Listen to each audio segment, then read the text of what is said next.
За өнөөдөр хамтдаа Иохан номын 21-р бүлгийн 15-аас 17-р хэсгээс суралцъя. Тэгээд энэ бол шинэ гэрэн дээр бичигдсэн эзний үг байгаа. Тэгээд онцгой нь сайн мэдээний 4 ном гэж нэрлэгдэж байгаа шүү дээ. Тэрний нэг болох Иохан номоос хэдүүлээ үздэцгээе.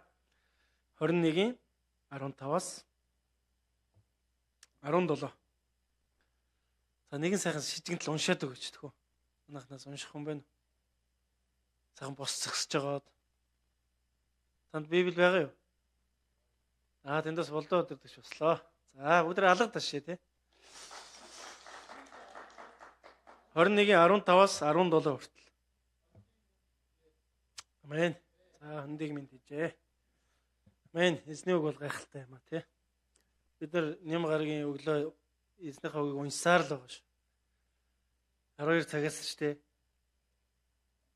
1 2 тэгээд 2 цагтаа ард нь 2 тэгтээ. Тэр цагт эхэлж байгаа шүү. За тэгээд та бас ингэ амжиж ирээд бид нар 1 цаг хүртэл ингэ уншдаг. Бид нар одоо Левит ном дээр явж байна. Тэгээд Левит ном дээр бол одоо жинхэнэ амьдрал зааж байгаа шүү дээ тийм тий.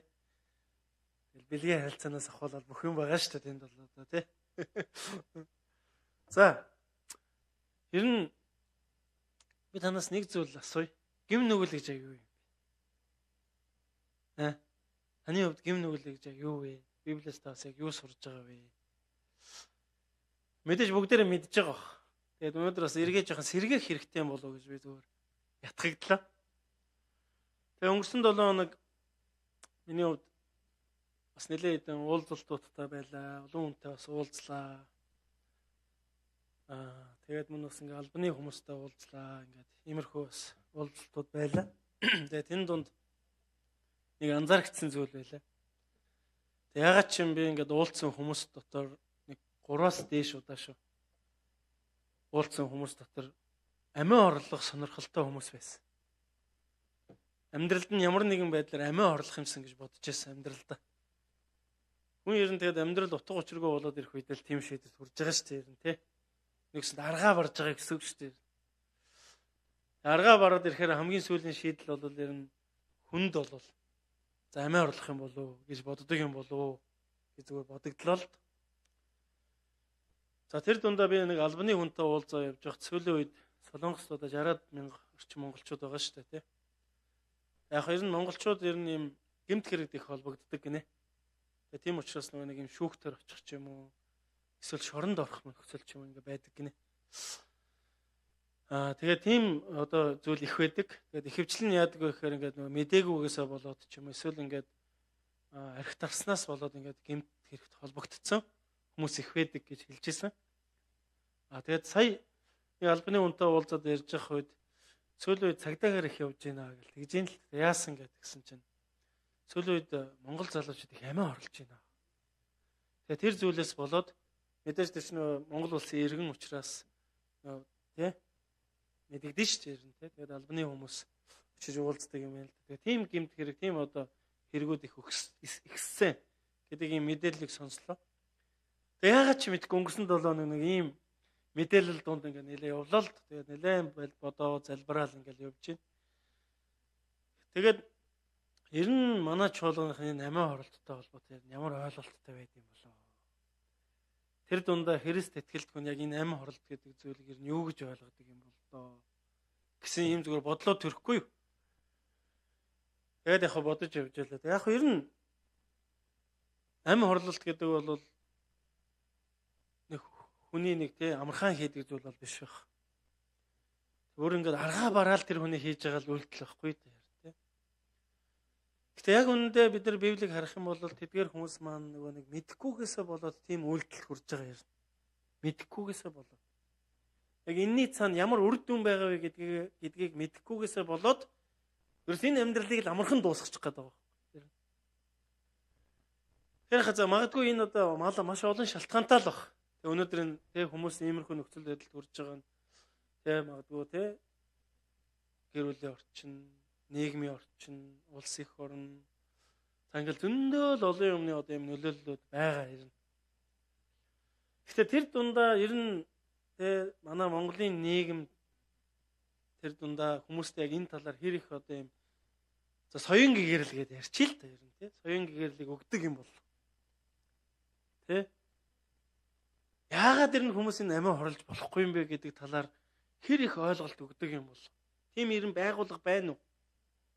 Тэгээ тийм газар байна уу гэж ер нь бодож үзэхэд Христийн сүм чуулганаас өөр яг энэний тухай шууд ярьдаг, шууд ойлголтыг өгдөг газар ер нь бол бараг байхгүй. Хүн төрлөختөнд.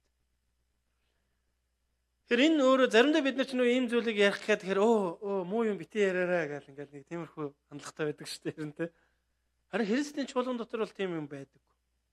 Яг бол Христийн чуулган дотор бид нар үннийг таньж мэдхийн төлөө бас үннийг ойлгуулахын төлөө Бурхны өмнө нэгдэж байгаа Бурхнаар сонгогдсон оршихуй юм аах.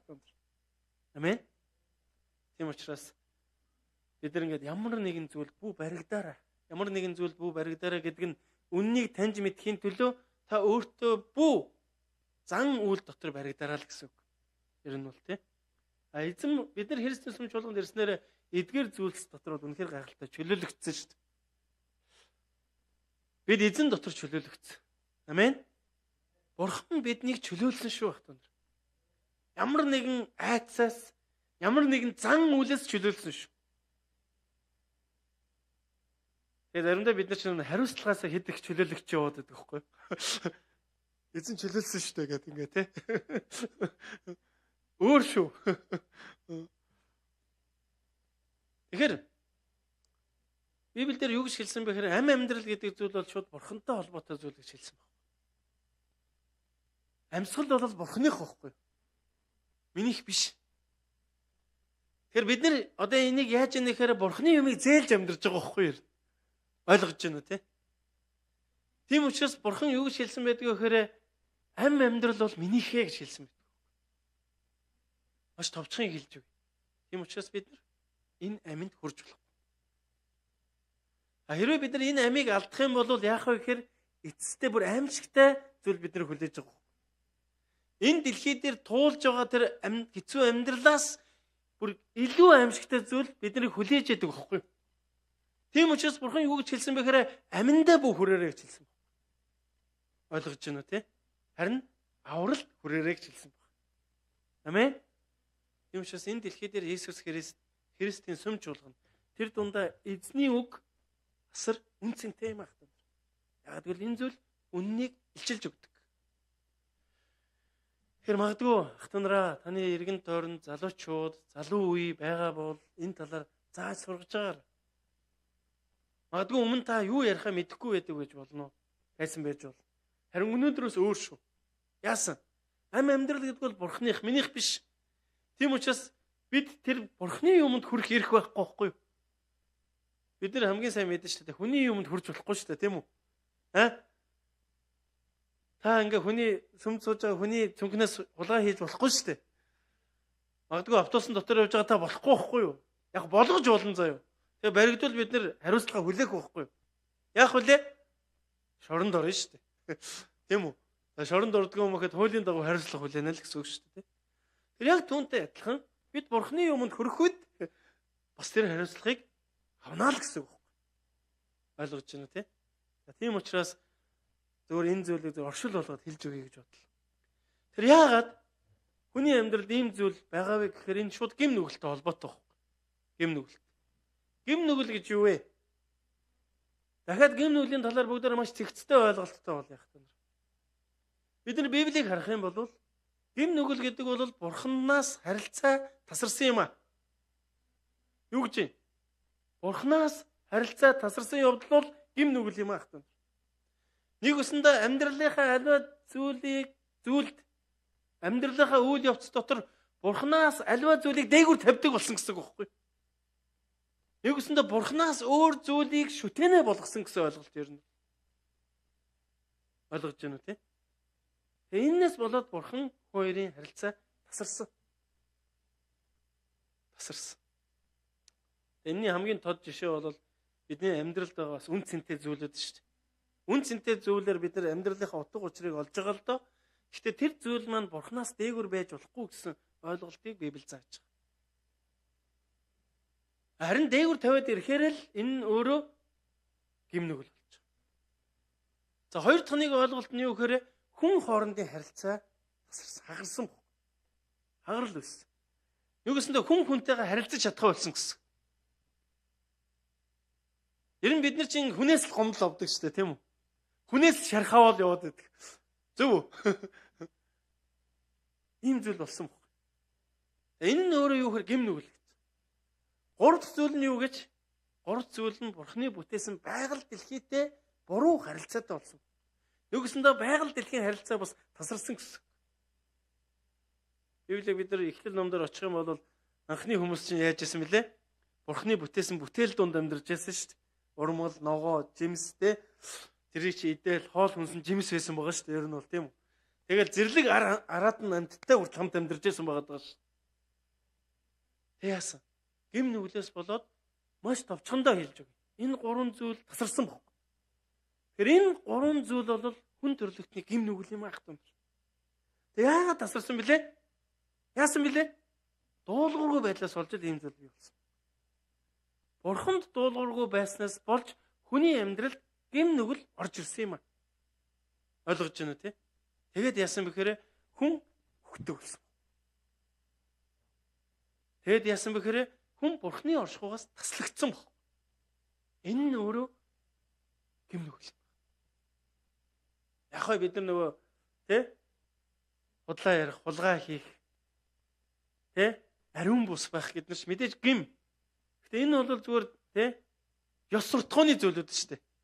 Хүнд угаасаа л байх ёстой ёс. Бид нар Эфес номыг харах юм бол юу гэж хэлсэн гэж Есүс дотор бол та нар угаасаа сайн байхаар бүтээгдсэн гэдэг байна. Бурхан дотор хүн угаасаа сайн байхаар бүтээгдсэн. Тэгэхээр тэр сайн зүйл нь алдагдаад ирж байгааг мэдрүүлж байгаа зүйл нь юу вэ гэхээр тэр ёс суртахууны асуудлууд байгаа. Тэ? Завхаарах, худлаа ярих, аливаа зүйл дондох гэдэг ч юм уу юу гэдэг. Одоо өөрийгөө шүтэн бишрэх тухай ойлголт юм одоо ер нь. За тэгэхээр ингэж ойлгож харах. Гэм нүгэл гэдэг бол ийм гурван зүйл дотор явж байгаа ш. Тэгэхээр энэ зүйлийг сэргээхийн тулд яасан бэ гэхээр эзэн Есүс Христ энэ дэлхий дээр ирсэн байхгүй яах вэ? Энэ зүйлийг бид нарыг эргээд бурхантай эвлэрүүлэхийн тулд өнөөдөр бид нар магтлаа шүү дээ, тий? Исая 53-аар бид нар магтж байгаа байхгүй юу? Тэгээ түүний утга учир юу вэ гэхээр энэ зүйлүүдийг сэргээхээр эзэн Есүс Христ энэ дэлхий дээр ирж бидэнд авралын од болсон байхгүй юу? Ганц боломж нь юу байсан гэхээр итгэл байсан. Бид нар Ром номын 4-р бүлгээс харах юм бол итгэлээр бид нар зөвтгөгдсөн баг. Итгэлээр бид нар Христ дотор зөв гэж тооцогдсон. Итгэлээр бид нар Христ дотор нэгүслийг хүртсэн байгаа. Тэр нэгүсэл нь өөрөө юу гэхээр эргээд бурхантай харилцах харилцаа сэргсэн явдал юм аа гэнэ. Амен. Ойлгомжтой юу? Одоо зэгцтэй болсон байх гэж бодож байна. Одоо та яг энэ харилцааг сэргээхийн тулд өнөөдөр та Христийн сүм чуулган дотор явж бурханд итгэж, бурханд залбирч энэ нь өөрөө нэг төрлийн сайн мэдээ юм аа гэнэ. Амен. Тийм учраас аминд хүрж болохгүй шүү. Яг л бид Бурхны юмыг зээлж амьдарч байгаа хүмүүс байна. За. Энэ зүйлийг ярингаа өнөөдөр бүгд хамтдаа эзний үг рүү гүнзгий оръё гэж бодож байна. Тэгэхээр яг энэ гурван зүйлийг хүлээн зөвшөөрөөд Бурхантай харилцаагаа сэргээх гээд Есүст итгэлээ өгсөн хүмүүсийг юу гэж байгаа вэ? Христийн дагалдагч нар гэж байгаа. Христийн дагалдагч нар. Тэгээ Христийн дагалдагч нар нэг одоо хамтдаа нэгдэхээрээ чуулган болоод байгаа. Тэгээ эзэн хэлэхээр юу гэхээр энэ сүр жавхлантаа чуулганаар дамжуулан би энэ дэлхий дээр ажиллана гэсэн. Гэрэлтнэ гэсэн. Та миний дүр төрх байх болно. Таны дүр төрхийг би сэргээх болно гэж хэлсэн бохгүй юу? За тэгэхээр өнөөдөр би номлолынхаа гарчийг Есүс Петр 2 гэдэг ийм гарчиг өгсөн баг. Тэгээ өнөөдөр таны бидний уншсан хэсэг бол бидний маш сайн мэддэг хэсэг байна шүү дээ, тий? Зөв үү? Та сайн мэдж байгаа олон ч удаа уншсан байх. Тийм байдаг штэ гэл ингээл заримдаа бодогдож байгаа бох. Заримдаа за нэрээ эндээс би юу олж ухаарах уу гэл ийм зүйлүүдийг бодож байгаа бох, тий? Тэгэхээр Петр гэдэг бол эзэнтэй хамгийн ойрхон байсан түүний дагалдагч. Тэгээ өнөөдөр энэ зүйлийг ойлгохын тулд бүгд хамтдаа 21-р бүлгийг бас ерөөхдөө нэг харъя. Тэгэхээр Яг өнөөдрийн болж байгаа энэ үйл явц юу болсон бэ гэхээр. За ер нь Иохан номын 21-р бүлэг бол маш тийм чухал бүлэг байхгүй. Маш чухал. Библи мэдээж бүгдээрээ чухал. Тэр дундаа 21-р бүлэг бол илүү чухал зүйл байгаа ш. Яасан бэхээр бид нар 21-р бүлгээс өмнөхийг харах юм бол эзэн энэ дэлхий дээр ирээд олон зүйлүүдийг хийсэн. Тэр гайхамшгуудыг үйлдсэн, тийм үү? Өнгөрсөн 7 хоног бид нар Петр усан дээгүүр алхахаас суралцсан шүү дээ. Тийм үү? Өнгөрсөн 7 хоног зочин номлогч эзний хүн бид нарт ирээд Петрийг усан дээгүүр алхсан байдлаас бидэрт зааж өгсөн байгаа тийм. Гайхамшгууд. Тэ? Бүр дахиад харах юм бол эзэн яасан бэлээ? Чөтгөрд эзэмдүүлсэн хүмүүсүүдийг чөлөөлж байсан байгаа шүү. Тэр байтугай тийм өвчтөе хүмүүсийг эдгэж исэн баг. Тэр байтугай бүр өгсөн байсан хүмүүсийг амьлуулсан үйл явдлууд болж исэн баг. Тэгээ 21-р бүлэгдэр бол тийм зүйл байхгүй байгаа шүү. Тэгэхээр яасан бэ гэхээр 21-р бүлэгдэр юу гарч байгаа вэ гэхээр 3 жил Есүсийг яг ойрхон дагсан дагалдагч нар байсан байхгүй. 3 жил. Есүсийн дагалдагч нар. Сая бид нар юу гэж сурлаа? Гим нүглээ ухаарсан эзэнд итгэлээ өгж байгаа хүмүүс бол Есүсийн дагалдагч нар маа гэж хэлсэн шүү дээ. Яг тийм хүмүүс гэсэн үг байхгүй ер нь бол.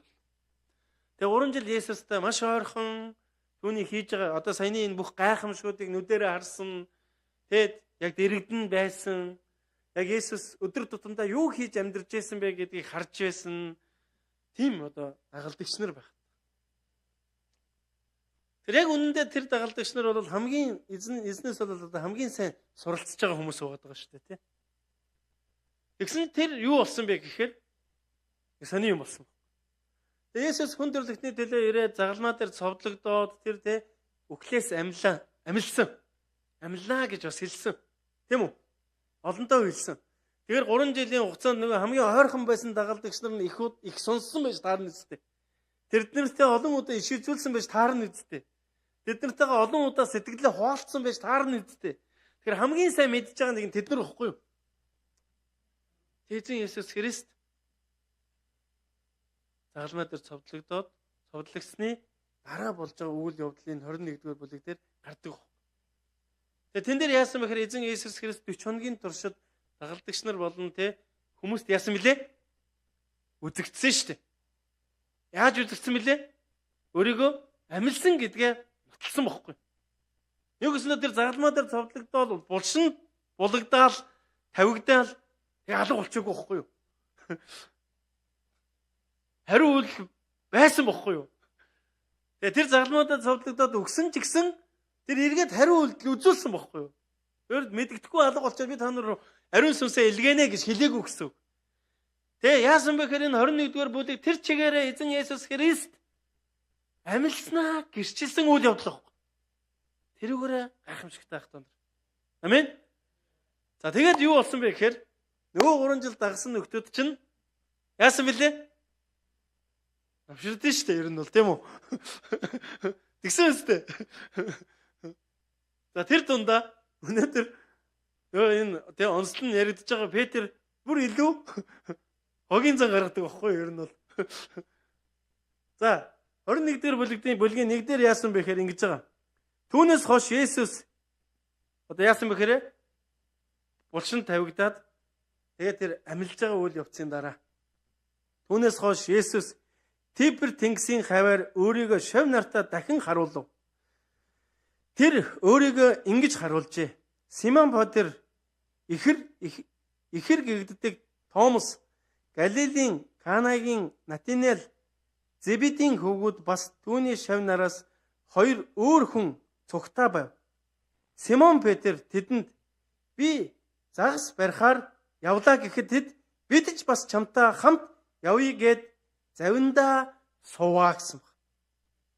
За энд нэг юм болсон. Эзэн Есүс Христ цовдлогдсны дараа, булшин тавигдсны дараа тэгээд булшинд яваад очисон чи байгаагүй шүү дээ. Тийм үү? Өөрөөр Магдалины Мария эмэгтэйчүүд очиод буцаж гүйж ирээд Петрт хэлсэн чи Петр нөгөө булш руу хамгийн түрүүн гүйсэн нэг юм бохгүй юу? Ойлгож байна те? Гүүгээд очиод харсан чинь байгаагүй тийм үү? Тэгсэн мэт манайха. Зүг би буруу яриаггүй зү. За ингэж хэлсэн Петр Есүсийг байхгүй байгааг мэдчих. Тэгсэн Петр одоо энд яасан мөлий? Өмнө үсгсэн бохгүй юу? Нөгөө нэг итгэж ядчихсан те. 3 жил дагцсан түүний дагалдагч нар байгаа шүү дээ. Тэгэл тэд нар за одоо яах болоо?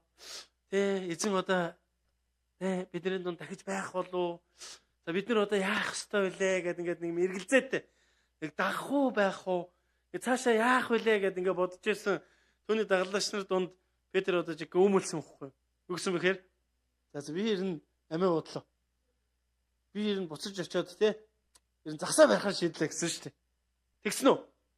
Тэр яг үндэ Петр хамгийн анхны ажил тэр байсан шүү дээ. Тэ бид нар энэ сайн мэдээний номдоос харах юм бол эзэн Есүс энэ дэлхий дээр ирээд тэ тэр үнэхээр гимшигтун Тэнгэрийн хаанчлал ойрхон байна гэж тэр тунхагаа сайн мэдээгээ тарааж эхлэх үедээ дагалдагч нараа дуудаж явахдаа загасчд байсан Петрийг яасан бэлээ? Дуудсан. Петр ба түүний нөхдийг. Тэр юу ч хэлсэн бэлээ? Би чамайг хүмүүсийн загасчд загасч нь болгоё гэсэн. Тэгээ тэрэнд нь итгээд мань хүн ингээ 3 жил дагсан бохгүй юу ер нь бол. Тэгээд мань хүн үйлдэл дээр юу болсон бэ гэхээр яг бодит байдал дээр ирсэн чинь мань хүн буцаад бүх зүйлийг орхиод нөгөө гайхамшиг те эзний хийсэн эдгэрэл нөгөө чөлөөлөл те нөгөө нэг мэрэгэн ухаан нөгөө сургаалт зөөрлүүд нөгөө зүрхэнд нь таригдсан тэр гайхамшигтай шийдвэрүүд нөгөө усан дээгүүр алхаж байсан нөгөө байдал те энэ бүх зүйлээ орхиод мань хүн яасан гэж загсаа барья гэсэн. Тэгээ зүгээр байгаагүй шүү дээ. Нөгөөдөлөө дагуулсан явчихж байгаа. Тэгсэн үү? Тийм үү болсон уу? Болсон. Тэгээд гол нь очиод тэнд яасан бэхээр тэд нар шүнжэнгөө загсчлаад яадаг вүлээ? Нэгч загас бариагүй. Нэгч загас бариагүй. Харин энэ үед нь яадаг вэхээр эзэн хараад яасан бэлээ? Тороо нөгөө эрэг рүү хаяаг чилдэг. Тэ нөгөө тал руугаа. Завныхаа нөгөө тал руу тороо хай. Тэр яг үүндээ загасчин хүний хувьд бол энэ боломжгүй зүйл байсан шүү дээ. Судалгаагаар ингээд үзэхээр. Тэ загасчин хүн тэ яг хаана загас байгаа вэ гэдгийг мэдж байгаа шүү дээ. За бидний дунд одоо олон мэрэгжилтэй хүмүүс байгаа тий. Бүгдээрээ л нэг тодорхой хэмжээний мэрэгжил эзэмшсэн баг. Тэгээ та тэр мэрэгжлээрээ ажил хийгээд ирэх үед яг мэрэгжил дотроо юу хийх вэ гэдгээр нь бол мэддэг шүү дээ, тийм үү? Тийм учраас бид нар таны тэр мэрэгжлийг бусад газрууд үнэлж яаж байгаа вэ? Бид нар цалин өгж байгаа шүү дээ. Бас тэр мэрэгжлээрээ бид нар үнэлж амьдралдаа орлого олж амьдарч байгаа шүү дээ, ер нь бол. Тийм үү? Юу гэснээр бидний амьдралын одоо хэрэглүүр байгаад байгаа шүү дээ. Тэгэхээр загасчин гэдэг энэ тодтголтоо Петр яасан бэхээр хаана юу яаж загсаж ямар олон загас барих вэ гэдгийг мэдчихсэн нэгэн баг. Яг бол түүний мэрэгжил баг. Харин харамсалтай тэр шин яваад загас барьж чадаагүй. Тэгээ өөрийн тэр хаяа бүрий болж явах үед эзэн ирээд түүнийг загсаа дараа завныхаа нөгөө тал руу хаягчлсан. Яг үндэ энэ загасчин хүний хувьд боломжгүй зүйл байхгүй. Харин Петр яасан бэлээ? Дуулууртаагаар хайсан баг. Хайсан.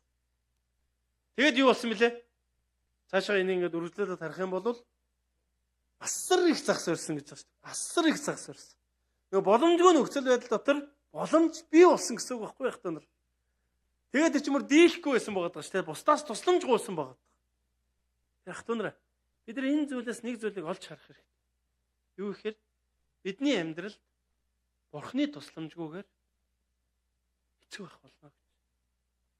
Юу гэсэндээ Бурхангүй амьдрал хүний амьдралд ачаа болон эрдгээ гэдэг ойлголт. Энэ ойлголтыг бид нар илүү сайн анзаараас аваас. Магадгүй бид нар заримдаа эзнийг орхиод өөрийнхөө амьдрах үе ирдэг ш. За яг ер нь сүмийнхэн чинь нэг жоохон сони юм аа. Ер нь Есүст итгэдэг хүмүүс заримдаа харахаар нэг галзууч юм шиг байна. Гэл иргэдэг ш ер нь те. Уул нь итгэмээр байгаа байхгүй юу? Уул нь зүвч юм шиг санагдаад байгаа байхгүй юу? Библийг ингээд уншаа зарим тохиолдолд ингээд харахаар айтаагач юм шиг бодогдоод байгаа байхгүй юу? Гэтэ заримдаа ингээд итгэж ядаа те ингэж явах үед заримдаа буцдаг. Тэгээд ирэхэд амьдрал ер нь хүнд байдаг байхгүй. Хүмүүс заримдаа ингээд болоод байгаа юм шиг юм байдаг. Гэтэл эцсийн яадаг гэхээр яг л эцсийн мөц дахиад бурхныг эрэлхийлдэг байхгүй. Тэр яг Петрийн амьдралд бол яг ийм дүр төрх гарсан баг. Тэгээ хайсан. Тэгээ гайхалтай зүйл нь юу болсон гэж Петр түүнийг эзэн хүн байна гэдгийг яасан бэлээ? Мэддэг. За, тэгээд Есүс хайртайшаа Петр эн чин эзэн байна гэд Симон Петр эзэн байна гэхийг сонсмогц нүцгэн байсан тул гадуур мөмргөө үсэлж тэнгис рүү өсрөн орвоо гэсэн. Тэгэхээр Петр энд асар их хүндлэлийг үзүүлэнгээ дээр нь маш зөрөгтэйгээр эзэнд итгэмжтэйгээр нөгөө хүнд нөхцөл рүү орж байгаа ийм дүр төрхийг бид нар эндээс харж болж байгаа. За мөн цаашаа үргэлжлүүлээд энэндээс дахиад юу болсон бэ гэхээр энэ одоо яасан бэхээр эзэн өөрийн дагалдагч нартаа тэр дундаа Петрт дахин харагдаж байгаа нь амилснаа таниулж байгаа үйл явдал шүү дээ. Эндээс одоо таньдаг. Дахиад дараагийн үйл явдал юу болсон бэ гэхээр тэд одоо ингээд сайхан галын дүлд суугаад талах шараад загсаа шараад ингэ сууж яадаг шүү дээ. Тэр яг өмнөх нь Петр эзнийг олоод мэдсэн. Тэр амилсан байна гэдгийг бурхан Петрт танигдсан бохгүй. Тэгээ магадгүй тэр үед Петр яг ямар сэтгэл зүйтэй байсан болоо. Та юу гэж бодож тий? Уул нь 3 жил дагсан. Тэгээ намайг уул нь загсчин болгондоо гэжээсэн. Тэгээд магадгүй тэр галын тэр дүлийг хараад тий тэр модны цогийг хараад түүний дотор магадгүй нэг зүйл бодогдсон баг. Хитгэн тий 7 хоногийн өмнө яасан бэ гэхээр Петр эзнээс яасан бilé? Гуравтаа урвсан баг. Тэгж явах үедээ бас мань нөхөр тийм модны захар сууж байсан бохгүй ер нь. Тэр энэ хоёр өөр үзэгдэл байгаа. Нэг нь яасан бэхээр эзнээс урвсан, нэг нь яасан бэхээр тэр үед магадгүй эзнийг дурсан санаж байсан баг. Магадгүй тэр нөхцөл байдлаас болоод Петрийн дотор гимшил төрж исэн баг. Яна эцэн бол амилцсан байж шүү дээ. Тэ? Нэг өсөндөө бид нар заримдаа яадаг вэ гэхээр тийм ээ тэр бурхан мөн гэж итгэжээд уршаа алхах чадахгүй. Эсвэл яг Петртэй адилхан эргээд нэг хуучин амьдрал руу орох. Тийм тохиолдол ихэвчлэн байдаг. Яг үндэ бидний амьдралд бурханд итгэх үед амьдралд минь олон өөрчлөлтүүд бий болдог шүү дээ, тийм үү? Зөв үү? Бидний амьдралд өөрчлөлтүүд бий болдог учраас өнөөдөр бид нэм гараг бүр эзний өргөөнд ирж байгаа шүү дээ. Тийм үү? Бидний амьдралд бурхан байна гэдэг илчлэлтүүд байгаа учраас бид нэм гараг бүр ажлаа хоошин тавиад, бид амьдралынхаа чухал зүйлийг хоошин тавиад, түрүүнийхээ нөгөө бурхантай харилцаагаа сэргээхийн тулд түүнийг нэг номер тавиад, түүнийг амьдралынхаа зорилгоо болгоод бид чуулганд ирж байгаа шүү дээ. Ер нь бол тийм үү? Тэгэхээр Петрт яг тийм 3 жилийн дурсамж байсан. Тэр 3 жилийн дурсамж дотор мэдээж уналт босолтууд байсан. Тэгээд яг эзэн яг амлж ясныхаа дагуу, хэлж ясныхаа дагуу тэр амилсан амилалтаа амьд байгаа гэдгээ тэр завин дээр өөрийгөө илчилсэн. Тэрийг бодож исэн Петр яасан бэ гэхээр модыг тэр цогийг хараад урвж яснаа бодоод тэр газар магадгүй гимшил явж исэн баг. Тэгтээ эзэн түүнтэй тэр газар хамт байсан баг. Тэгээд цаашаа үргэлжлүүлээд унших юм бол энд юу болж байгаа вэ гэхээр тэд хамтдаа өглөөний цай уусан. Тэгээд дагалдагч нар эзнийг амилсан мөн байна гэдгийг таньсан мөртлөө яасан бэ гэхээр та эзэн мөн байна гэж зориглож хэлж чадаагүй гэж байгаа. Зориглож хэлж чадаагүй. За ийм үйл явдал болоод болсны дараа юу болсон бэ гэхээр одоо эзэн Петрээс нэгэн чухал асуултыг асууж байгаа. Петрэ чи надад хайртай юу гэж. Тэднийг өглөөний хоолоо идэж дуусгахад Есүс Симон Петрт Иохны Симоно чи намайг эднээс илүү хайрладгүй гэж. Нөгөөсөө амьдралд нь юу болсноос үл шалтгаалаад түүний амьдралд ямар нөхцөл байгаагаас үл шалтгаалаад бурхан одоо энд Петрээс дахин нэг чухал асуултыг асууж байгаа. Чи эднээс намайг илүү юу гэсэн бэ? Хайрладгүй гэсэн. Тэр магадгүй Петрт Яг өмнө болсон энэ нөхцөл байдлуудаас болоод маш их одоо юм өөртөө юм буруутгалууд төрж исэн байж болох. Буруутгалууд. Петрэ чи нэр үнэхээр арчаагүй юм аа. Уулын чи эзэнд итгэхэд усан дээгүүр алхаж ирсэн шүү дээ. Тэ? Чи одоо байж байгаа царайг хараач. Буцаал загсаа барай явж. Чи чадахгүй юу гэсэн чи чадахгүй. Петрэ уулын Петрэ өөртөө ярьж байгаа шүү дээ. Петрэ уулын эзэн миний эзэнтэй тэр өвчтэй нэг эдгэж ирсэн шүү. Би энд итгээд уулан дагаа явж ирсэн шүү. Тэр байтугай эзэн надад юу гэсэн бэлээ? Би чам хүмүүсийн загасчд болгоно. Загасчин болгоно гэж хэлсэн шүү. Одоо тэр боломжтой болов. Гэх ч юм ийм эргэлзээнүүд дээр нь өөрт нь одоо ийм буруутгалууд янз бүрийн зүйлүүд явж исэн баг.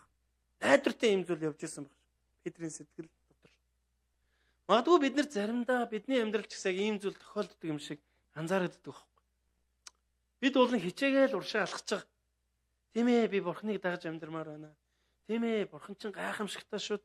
Тийм ээ тэр намайг гим нүглээс минь аварсан шүүд. Саяны энэ гурван харилцааг маань сэргээхээр эзэн Есүс Христ энэ дэлхийд ирээд загалмаа дээр цогцлогдсон шүүд. Тийм ээ би чи юунд итгэж байгаа шүүд. Тэгтээ чи яагаад чадахгүй байна? Өөрийгөө буруутгах. Тэ? Өөрийгөө голох. Ийм зүйлүүд хүн төрлөختний амьдралд ерөөхдөө байж байдаг. Тэгээд зогсохгүй яг энэ бодол санаан дээр хажуугаар нь яадаг вүлээ? Өөр нөхдөөс орж ирдэг шин. Уруу татлахуу те. Хотлоо. Эргэлзээ төрүүлнэ те. Итгэлгүй байдал руу аваачна. Тэ хэцүү нөхцөл байдалд одоо оруулна. Тэ сонголтон дээр авчирна гэдэг юм гээд олон зүйлүүд ингээд явж идэг. Энэ болгоноос болоод хүний амьдралд ингээд тэ бурханд итгэх итгэл дотор нь түүнийг дагах тэр дагалдуулалт дотор нь тэ дагалдагч хүн байх амьдрал дотор нь янз бүрийн уналт босолтууд байж идэг. Харин гэхдээ эзэн биднийг хайрлсан юм ахтан. Тэр хайрлсан учраас Петрийг юу гэж хэлсэн бэхээр чи надад хайртай юу гэж асуусан баг Петрэс. Хэлэхдээ бүр чи эднээс илүү намайг хайрладгүй гэж асуусан баг. Нэг үсэндээ бид нар энийг эсрэг утгаар нь харах юм бол эзэн юу гэж хэлсэн бэ гэхээр чи надад хайртай гэдгийг би мэднэ гэсэн үг баг. Ойлгож байна уу те? Петрэ чамайг надад хайртай гэдгийг чинь би мэднэ гэсэн баг. Юу гэсэндээ эзэн энд яг ямар үйл гаргасан гэхээр Петрийг ерөөсө буруутгаагүй баг. Маш олон юм ярьж болох байсан баг. Олон нөхцөл байдлыг бий болгож болох байсан баг. Тэгээ энд маш чухал ганцхан асуултыг асуусан баг. Тэгэхээр тэр асуултыг асуухдаа бүр 3 удаа асуусан баггүй. Юу гэж асуусан бэлээ? Чи надад хайртай юу гэж. Улан Петрээс ингэж болох байсан баггүй. Петрэ яриач. Чи миний итгэлийг эвдэнэ гэж юу? Би чамайг нэг мөн халтар загасч байх чинь 3 жил дагуул би чиний амьдрал гайхамшиг үйлцсэн мэт. Яриач чи. Жохон тесчих болоогүй юм. Хэрвээ чи жохон тессэн бол би чамд ингээл танигдах байсан ш. Гэж болох байсан уу? Ийм нөхцөл байдалд орж болох байсан уу? Энэ бол хамгийн бодит, хамгийн ойрхон байгаа сонголт واخгүй юу? Петр яриач тээ. Чи нэг 3 удаа үгүйсгсэн гэж юу? Петр чи усан дээгүүр алхаснаа санахгүй байна уу? Чи юу болчиход байгаа? Чиний амьдралд яг юу болохгүй байгаа? Гэж асууж болох байсан уу? Болох байсан. Гэтэ эзэн тэгээгүй. Эзэн энд яасан бэ гэхээр хамгийн чухал нэг л үнцэнтэй асуултыг Петрээс асуусан. Юу гэж асуусан бэхээр чи надад хайртай юу гэж. Тэгэхээр бидний эзэн биднийг хинбэ гэдгийг мэддэг юм аа. Цаашаа үргэлжлүүлээд бид нар унших юм бол Петр энэ дээр бас гомдлсон байгаа шүү дээ. Эзэн минь ээ. Та бүгдийг мэддэг үстэй. Миний зүрх сэтгэлийг та мэдж байгаа шүү дээ гэсэн үг. Тийм ээ мэдж байгаа. Мэдж байгаа. Бурхны өмнө нуугдах зүйл нэг ч байхгүй гэж байна. Тийм үү? Тийм учраас үргэлжил эзэн биднийг боломжид үрддэг. Боломжид дууддаг. Үргэлжил чи миний охин, чи миний хүү, чи надаар хайрлагдсан нэгэн гэдгийг л ойлгуулахыг хүсэмжилж яадаг байна. Тэр магадгүй өнөөдөр бидний амьдрал өөрөө болно бусдаас ирж байгаа ямар нэгэн буруутгал байвал энийг эзний нэрээр чөлөөлөв. Хөөгөр. Харин бидний эзэн эмтэрсэн, шархтсан, зовсон тэр зүрх сэтгэлийг эдгээдэг, эрүүл болгодог сууг юм аа. Амен. Тэр хүний амьдралд энэ зүрх сэтгэлийн гомдол шархаас болж ийм буруутгалууд ирж идэх юм. Өөрийгөө голох нөхцөл байдлууд ирж идэх. Нэгсэндээ Бурханаас өөрийгөө холдуулах шалтгаан болж идэх гэсэн. Тэр Петр ч гэсэн тех боломж байсан баг. Чи чарчаагүй штэ Петр. Харин тэгээгүй. Яасан бэхээр та намайг хайртай гэдгийг мэдж байгаа штэ гэсэн баг. Тэр хамгийн ихний асуулт юу гэж байгаа гэхээр ах дунараа галилчуудаа та эзэнд хайртай юу? Би эзэнд хайртай юу гэж.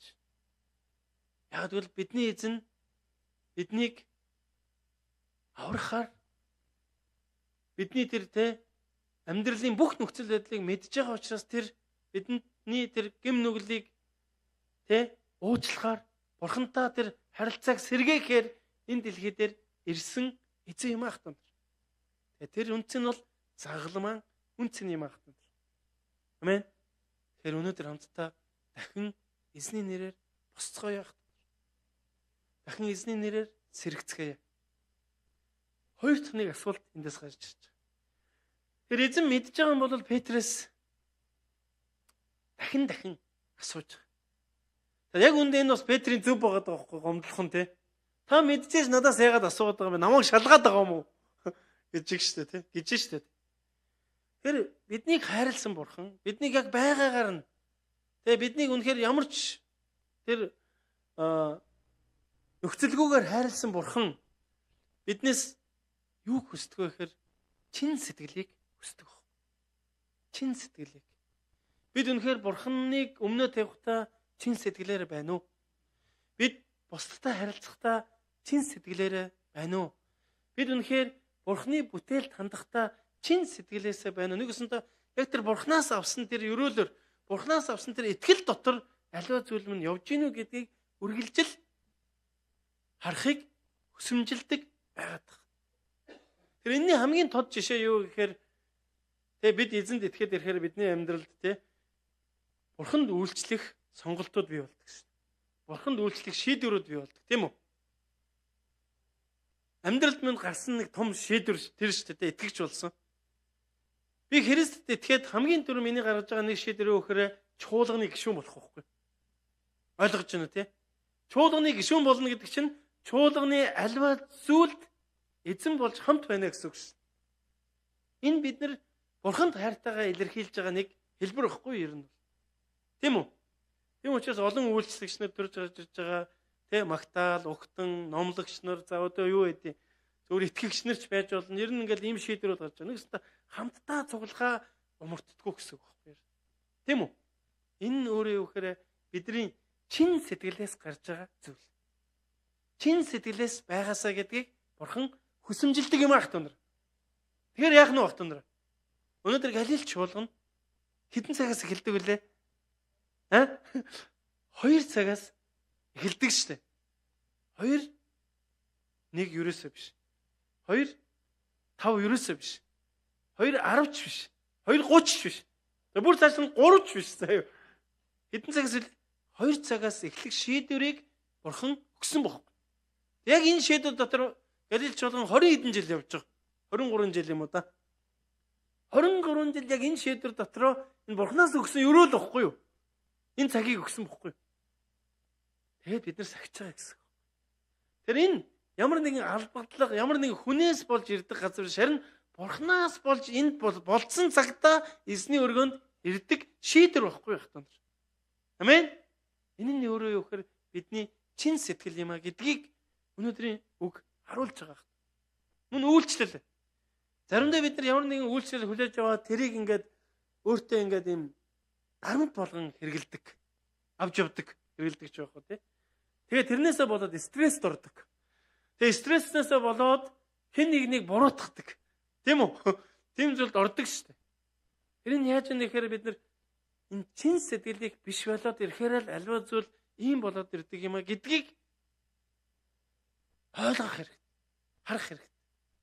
Тийм учраас яагаад Петрээс чин сэтгэлийн энэ зүйлийг Бурхан харахыг хүссэн бэ гэхээр үнэхээр би түүнд хайртай мэ гэдэг тэр шийдлийг, тэр шийдвэрийг, тэр хатуу ойлголтыг өгөхийн тулд Бурхан мэдж байсан ч гэсэн зарим тохиолдолд дахин асуух, дахин туулуулах тийм нөхцөлийг өөрийн дагалдагч нарын амьдралд зөвшөөрдөг юм а гэдгийг бид нар эндээс харж болж байгаа. Тэгэхээр үнэхээр би хайртай бол миний альва зүйл чин сэтгэлээс байгаасаа гэдгийг Бурхан хүсэмжилдэг юм аа. За бид нар бүгдээрээ л одоо насан турш хүмүүс эхнэрээ хайрлаж үтсэн, нөхрөө хайрлаж үтсэн, хүүхдээ хайрлаж үтсэн тий. Тэгээ бид нэр эхнэр нөхрөө хайрлах хайр маань чин сэтгэлийн биш байх үед л амьдралд асуудал үүсч эхэлж байгаа шүү дээ тий. Хүүхдээ хайрлах хайр хязгаарч чин сэтгэлээсээ биш болохгүй шүү дээ ер нь бол тийм үү? Байнга л чин сэтгэлээсээ байгаа шүү дээ ер нь тийм үү? Өөрөөсөө чадах бүхнээ л зориулж байгаа ер нь. Тэгэхээр бид нар чин сэтгэл гэдэг энэ ойлголтыг яг сэтгэлээсээ аливаа зүйлд хандна гэдэг энэ ойлголтыг ер нь бол ойлгож байгаа. Мэдж байгаа бох ер нь тийм. Харин энэ үед яагаад Бурхан энэ зүйлийг хүсэж байна гэхээр бид амьдралдаа эзнээс шалтгаална, түүнд хайртайгаасаа шалтгаална. Аливаа зүйл чин сэтгэлээсээ хандаад ирэхэд энэ нь өөрөө бидний амьдралд ерөөл болно ирдэг юм аах танд. Ерөөл болдог. Ерөөсөө Бурхан ингээд нэг хараад нэг ингээд баясаал чи зовоод байна уу? Чи яг чин сэтгэл гаргаа зовоод байна гэд ингэдэг Бурхан биш байхгүй юу? Харин яагаад гэвэл надад хамгийн зөв өөрсдийнх нь дагалдагч нарт нь хамгийн зөв, хамгийн сайн гэсэн сонголт нь зам нь тэр учраас Бурхан зөвшөөрж байгаа байхгүй юу? Амен. Тэр сонголтыг хийх үед хэцүү ч гэсэн давсны дараа эргээд яадаг лээ? Бидний итгэл өссөн байдаг. Бид илүү Бурхан руу ойртсон байдаг. Бид илүү дараагийн төвшөнд гарсан байдгаа мэддэг юм аа. Амен. Ганцхан үйлчлэл биш. Ер нь бол итгэлийн амьдрал тэр чигээр шин. Ер нь бүтэнсэ өдөр ирэхээр нь христчин хүний зан одоо зөвхөн тэр өдөр биш шүү дээ. Ер нь бол христчин хүний итгэлийн амьдрал гэдэг бол бүх өдөр, бүх цаг, бүх хорон минут гэж байгаа шүү дээ. Яг л амсгалж байгаа агаар нь хүртэл Бурханых гэдгийг ойлгож амьдрах явдал шүү дээ. Тийм үү? Тэгэхээр биднэрт өгдөж байгаа тэр амь амьдралд ч гэсэн хариуцлага байгаа шүү. Бид нар нөхөр байх, бид нар эхнэр байх, бид нар залуу хүн байх, бид нар дунд насныхан байх, бид нар аав ээж байх. За юу гэдэг нь энэ хариуцлага. Энэ болгондоо альва зүйл төр чин сэтгэлээсээ байгаараа гэдгийг эзэн ойлгуулахыг хүсэмжилсэн байна. Мөн энэ зүйлээр дамжуулан эзэн яасан бэ гэхээр хүн төрлөختний амьдралд онцгойлон өөрсдийнхөө дагалдагч нарт хараа зорилгыг өгсөн. Хараа зорилго. Өдөр хамтдаа хараа зорилго гэж хэлэх үү? Таны амьдралд яг Бурхан дотор ямар хараа зорилго байна вэ? Өгсөн бохгүй. Ямар хараа зорилго өгсөн? Эзний хүмүүсийг хайрлах. Миний хүмүүсийг хайрлаарай гэсэн. Үнэхээр чи надад тэр чин сэтгэлээс харьд гурамтаа асуухад чи гурван дээр нь тийм ээ гэж хариулаад бүр эцэстээ эзэн минь та мэдж байгаа шүү дээ гэж өчөж чадж байгаа бол энэ чин сэтгэл чамд байгаа бол одоо чи юу гэсэн бэлээ? Миний хургийг, миний хоныг халамжил гэсэн. Хайрл гэсэн. Тэгэхээр бидний амьдралд Бурханаас өгөгдсөн зүйл бол зориг юм аах та.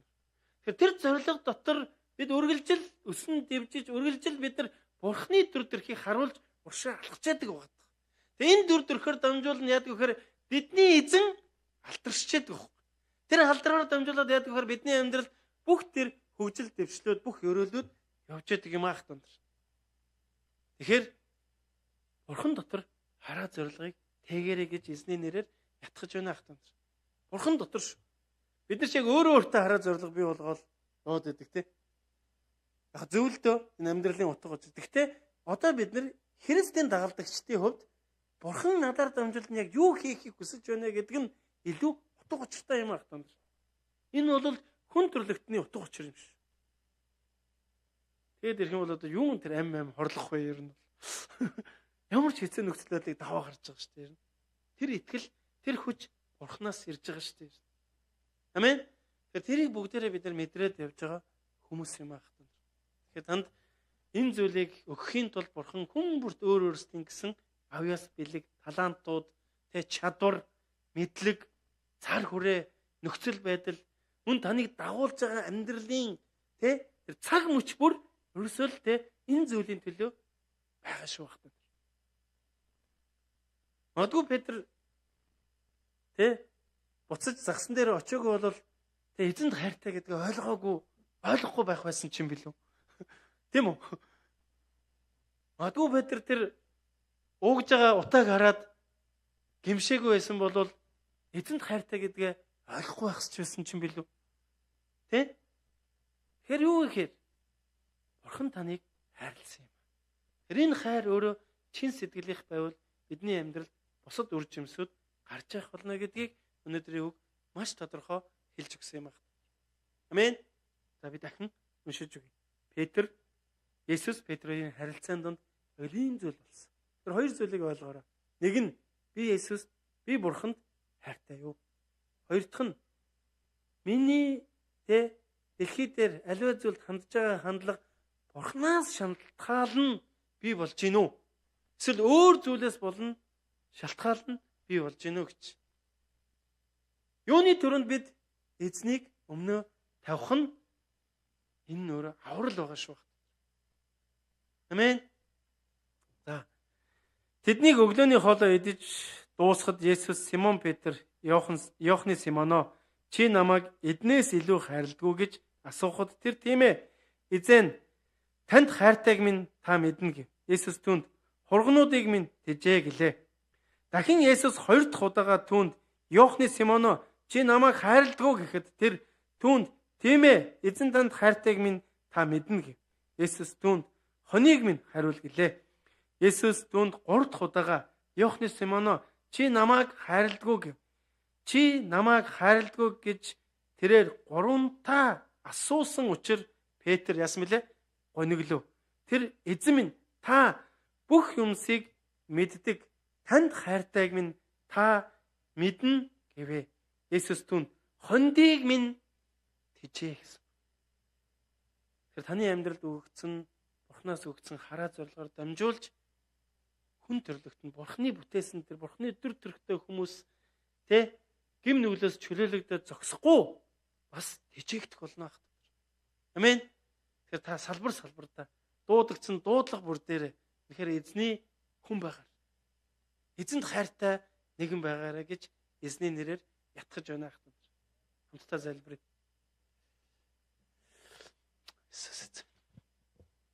Тэгээ та бас эзэн рүү хандан залбираач.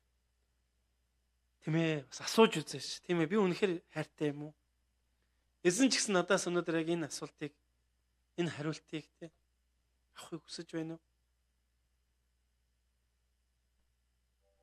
Тэгээ юуны төрөнд үнэхээр ямар ч нөхцөлгүйгээр Бурхан намайг хайрладаг гэдгийг бид хүлээн зөвшөөрч, яг тэр итгэлийг олж авах нь. Тэр итгэлийг бид эзэнд өгөх нь, өөртөө өгөх нь. Магадгүй та бас өөрийн амьдралдаа өөрийгөө буруутгаад явж байгаа тийм зүйлүүд байх.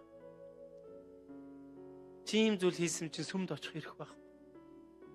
Чи ийм зүйл хийсэн чинь залбирах хэрэг байхгүй. Чи ийм зүйл хийсэн чинь Библи унших, Бурханы өмнө очих хэрэг чамд байхгүй гэж та өөрийгөө ялж байгаа юм биш үү? Тэгвэл та энэ зүйлийг хойшинт. Яг бол Бурхан биднийг мэдж байгаа.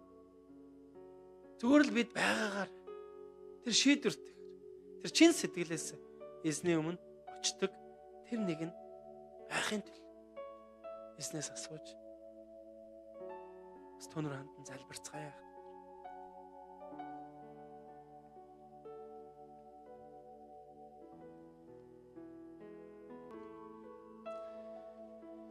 Тийм ээ, эзэн минь ээ, тандаа талархъя.